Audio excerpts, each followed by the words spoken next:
At night's quiet depth, when the world settles into a hush, have you ever considered where your deepest fears truly reside? Are they merely whispers within your mind, or are there times when they loom so vast, so real, that they threaten to unravel the very fabric of your faith? What if the most formidable challenge to your journey wasn't a barren wasteland, but a terrifying adversary God Himself seemed to permit? Tonight, we journey into an ancient narrative that is far more than just history. It's a mirror reflecting our own struggles against unseen giants in life, those overwhelming anxieties, doubts, and seemingly insurmountable obstacles that steal our sleep and test our resolve. Our focus today is on an extraordinary chapter from biblical history. Why God allowed giants in the Promised Land, a test of faith. This isn't just a tale of old. It's a profound spiritual lesson about the trials God places before His chosen, not to break them, but to fortify their spirits and deepen their trust in His boundless power. To truly grasp the weight of this story, we must cast our minds back approximately 3,500 years. Imagine a people fresh from the chains of slavery who had witnessed the impossible. They had seen the Red Sea part, revealing a dry path through impossible depths.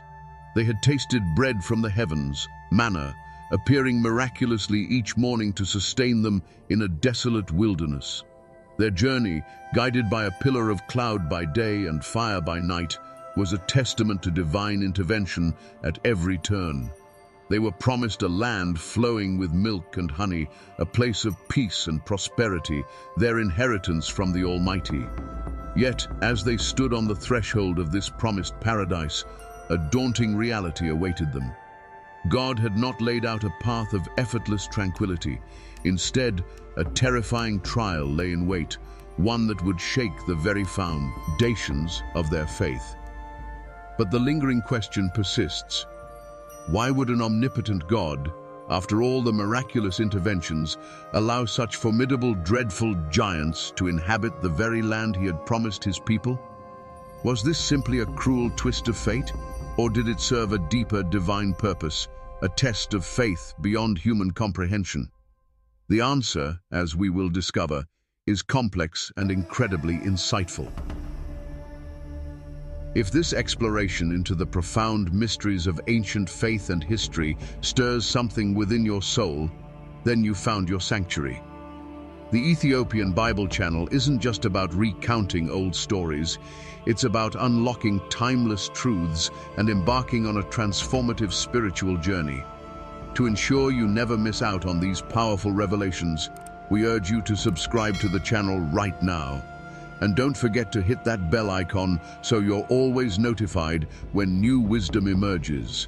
For those eager to delve deeper and explore the comprehensive wisdom contained within the complete 88 books of the Ethiopian Bible, a direct link is available in the description below. It is an invaluable resource, a treasure trove of insights that can profoundly enrich your own spiritual walk. The initial glimpse of the Promised Land was a mixed blessing for the Israelites. While it promised abundance, it also harbored an ancient, terrifying secret, one that would lead to a monumental crisis of faith. They were about to encounter the very beings that would define their test, beings whose existence would lead to 40 long years of wandering and a profound lesson in divine trust.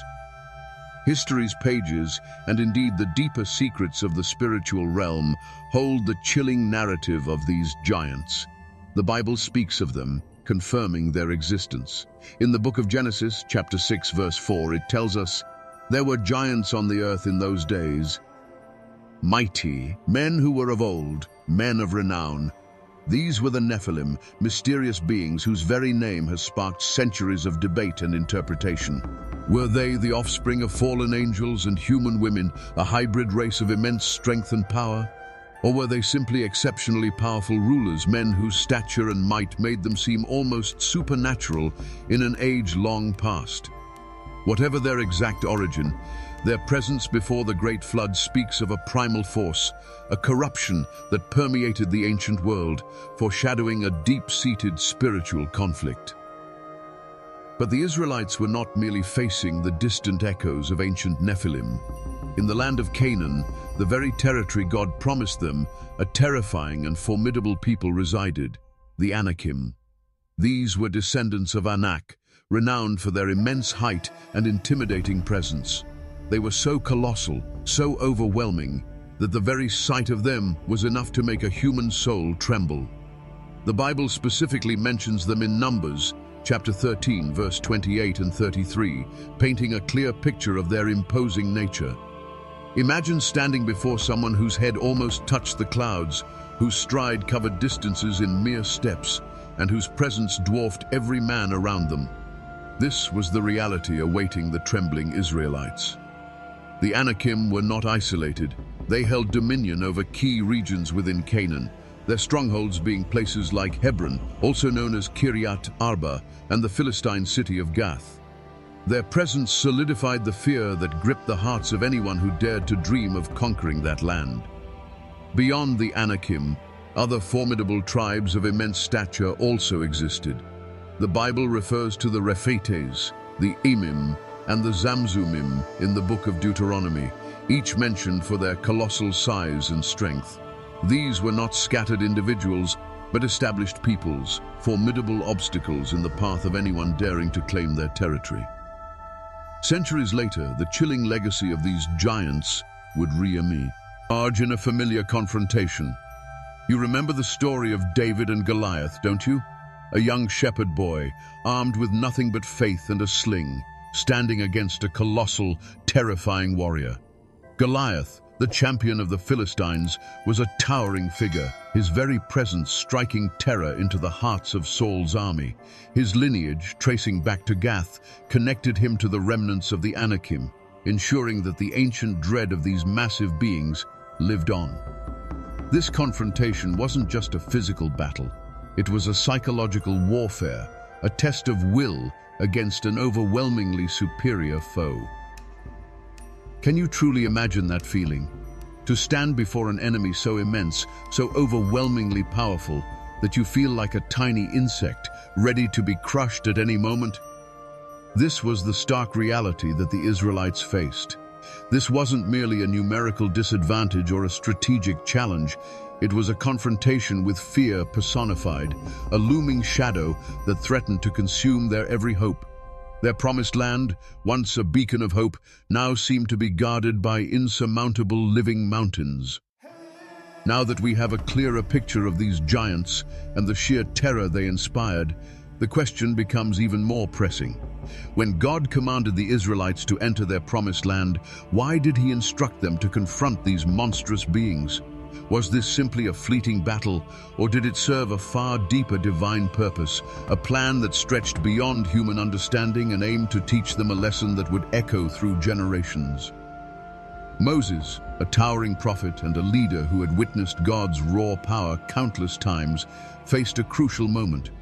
He decided to send 12 representatives from the Israelite tribes to scout the land of Canaan. These 12 men, carrying the hopes and fears of an entire nation on their shoulders, set out on an unknown journey.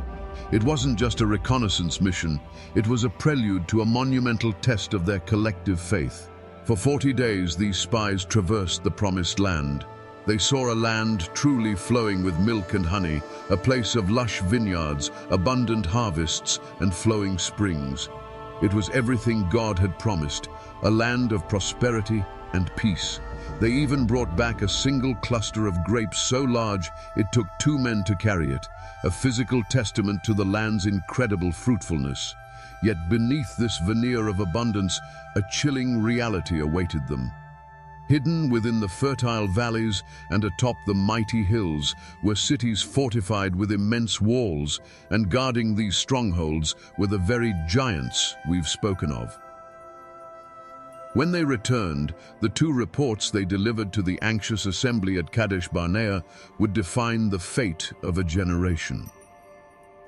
The first report came from the 10 spies, and their words were saturated with terror and despair. Their faces were pale, their voices trembled, and their eyes betrayed a deep-seated fear. They acknowledged the land's fertility, stating, The land indeed flows with milk and honey, and this is its fruit. But then their tone shifted dramatically, plunging the hopeful crowd into an abyss of dread. Nevertheless, the people who dwell in the land are strong. The cities are fortified and very large. Moreover, we saw the descendants of Anak there. There we saw the Nephilim. The sons of Anak are part of the Nephilim. And we were like grasshoppers in our own sight, and so we were in their sight. Numbers 13:28-33. Their words weren't just a report, they were a poison, seeping into the hearts of every Israelite. The vivid descriptions of colossal figures, insurmountable walls, it painted a picture of absolute, inevitable defeat. Can you imagine the shift in atmosphere? The hopeful whispers turning into gasps of horror, then into a collective wail of despair. This statement, "We were like grasshoppers in our own sight," was more than just a self-deprecating comment. It was a heartbreaking confession of human frailty, fear, and a profound lack of faith in the very God who had just performed miracles for them. It pierced the very soul of the nation, shattering their dreams of freedom and inheritance. But in that overwhelming tide of fear and despair, two beacons of light stood firm: Joshua and Caleb. Their voices carried conviction, their eyes burned with unwavering faith. They had seen the same giants, the same fortified cities, but their perspective was entirely different. They declared, "Let us go up at once and take possession, for we are well able to overcome it. If the Lord delights in us, then he will bring us into this land and give it to us, a land which flows with milk and honey. Only do not rebel against the Lord, nor fear the people of the land, for they are our bread. Their protection has departed from them, and the Lord is with us. Do not fear them." Numbers 14:8-9. Joshua and Caleb saw the same obstacles, but their gaze was not fixed on the size of the enemy. It was fixed on the boundless power of God. This was a monumental declaration of faith against a storm of terror.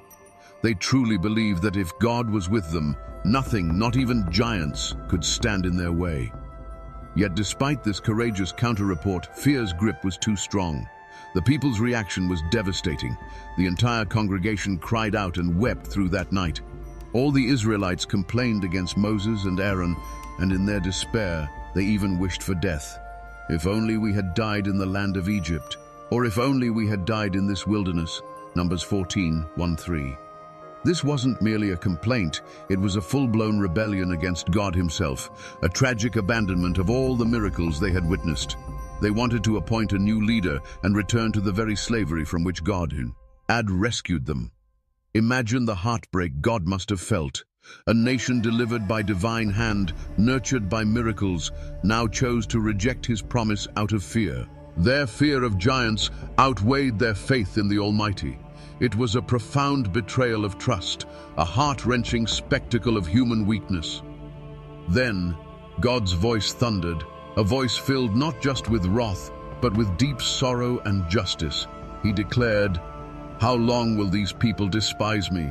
And how long will they not believe me, with all the signs which I have performed among them?" Numbers 14:11. This was more than just punishment. It was the lament of a loving father watching his children reject his unwavering love and promises out of paralyzing fear. As a consequence of their unbelief, God determined that none of that generation, save for Joshua and Caleb, the only two who had fully followed him, would enter the promised land. Their wilderness wandering wasn't just a physical journey, it became a spiritual purgatory designed to purge the fear and cultivate a new generation, one steeped in unwavering faith and absolute trust in him. The desert would consume the fearful, while a new hope would rise from its dust. Now, the most profound question arises. Why would an all-powerful God who effortlessly parted seas and rained bread from heaven allow such terrifying obstacles to stand in the path of his chosen people? Could he not have simply wiped out these giants in an instant? Of course he could have, but he didn't, because this was more than just a physical battle for land. It was a warfare of faith. God intended for his people to understand that their victory wouldn't come from their own might or military prowess, but from his limitless power alone. It was a profound test, a divine inquiry into whether their trust was rooted in his promises or merely in their own limited perception of strength and weakness. It was as if God was asking them, "Will you trust my omnipotence, or will you succumb to the visible threats before your eyes?" These giants were more than mere human adversaries. They were symbols of the spiritual and moral corruption that permeated the land of Canaan. They represented the deep-seated idolatry, depravity, and defiance of God that marked the pagan nations inhabiting the region. God was preparing Israel for a war, not just of swords and spears, but of spirits. He was training them to understand that to truly possess their inheritance, they needed to confront and overcome the spiritual strongholds of evil. It was essential for them to learn that without God's direct intervention and guidance, they could not prevail against the spiritual bondage and pervasive sin that these nations embodied. This grand lesson was meant to embed in their very being the truth that true conquest came through divine strength, not human effort alone. The presence of these giants was also an integral part of God's plan to teach Israel absolute dependence on him. He desired for his people to place their complete reliance on him rather than on their own perceived might or numbers. He wanted them to learn that when human strength utterly fails, that is precisely when God's power begins. When faced with an enemy as overwhelming as the Anakim, human courage and might are rendered useless. Such impossible odds compel you to look upwards, to rely solely on the one who is truly all-powerful. This was God's profound training ground for genuine obedience and unwavering trust. He allowed an insurmountable challenge to appear, forcing them to turn their gaze from their own weakness to his infinite strength. This ancient narrative, however, isn't confined to dusty, archaic scrolls. It resonates powerfully through the corridors of time, speaking directly to us in our modern world. What are the giants in your life right now? Is it a looming financial crisis that feels too heavy to bear?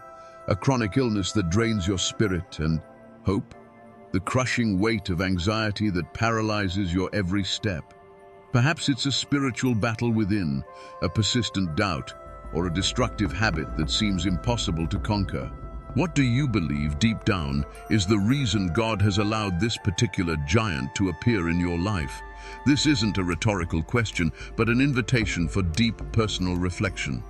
Just like the Israelites, we too are often called to step into our own promised land.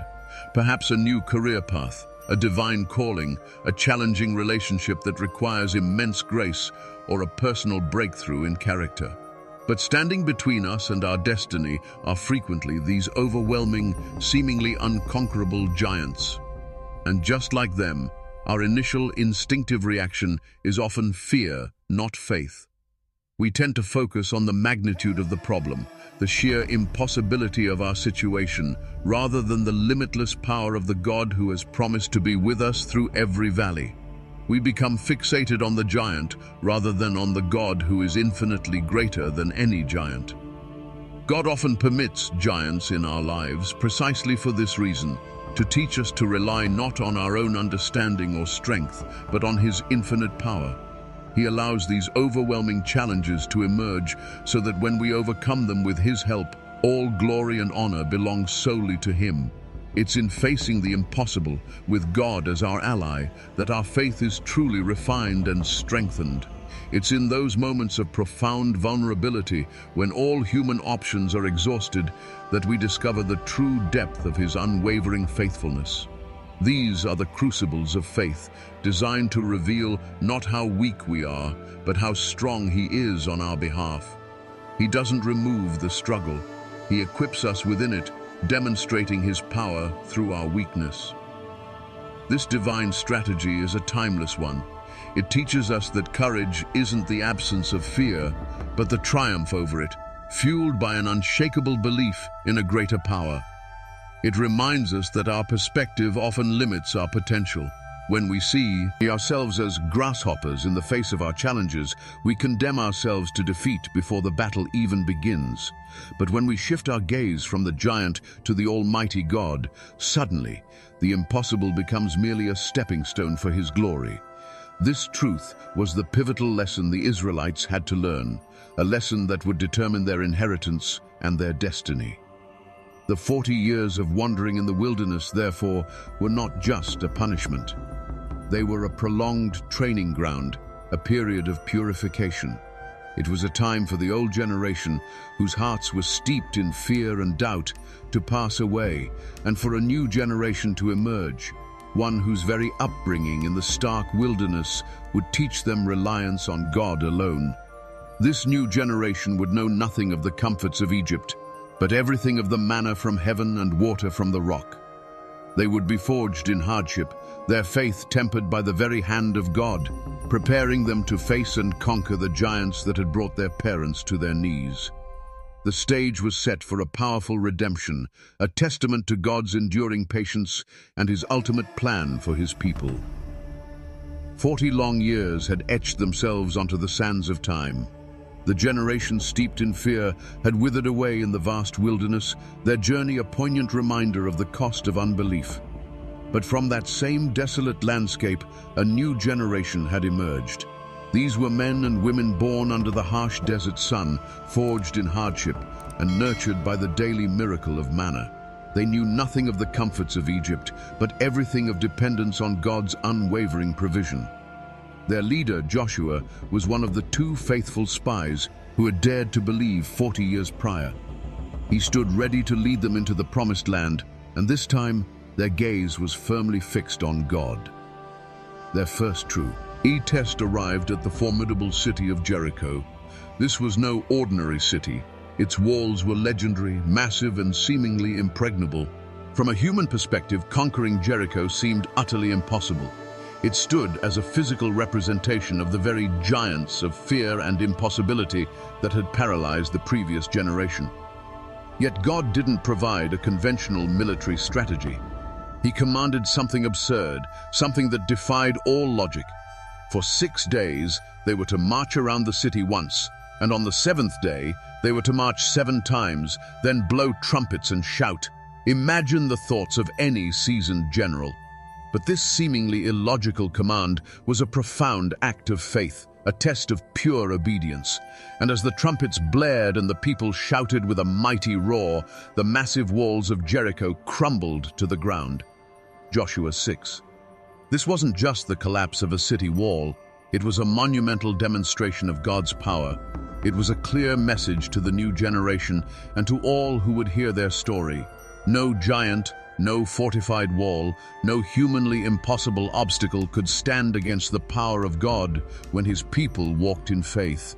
It shattered the illusion of invincibility that the giants held. It proved that their strength was nothing compared to the divine. The victory at Jericho was a powerful testament to what happens when fear gives way to unwavering belief. It infused the Israelites with a renewed sense of purpose and divine backing, showing them that the same God who performed miracles in the desert was now fighting their battles in the Promised Land. With their faith emboldened by the miraculous fall of Jericho, the Israelites, under Joshua's leadership, moved to confront the very giants that had brought their parents to their knees. The Anakim, those towering figures of dread, were systematically targeted. Joshua, empowered by God, led campaigns to purge these colossal beings from the land. The Bible records his decisive actions. Joshua came at that time and cut off the Anakim from the mountains, from Hebron, from Debir, from Anab, from all the mountains of Judah, and from all the mountains of Israel. Joshua utterly destroyed them with their cities. There was none of the Anakim left in the land of the children of Israel. They remained only in Gaza, in Gath, and in Ashdod. Joshua 11:21-22. This was more than just a military conquest. It was the triumph of faith over fear. It was the crushing defeat of the very terror that had enslaved an entire generation. God fulfilled His promise. The land was being conquered, and the giants, though fearsome, were subdued.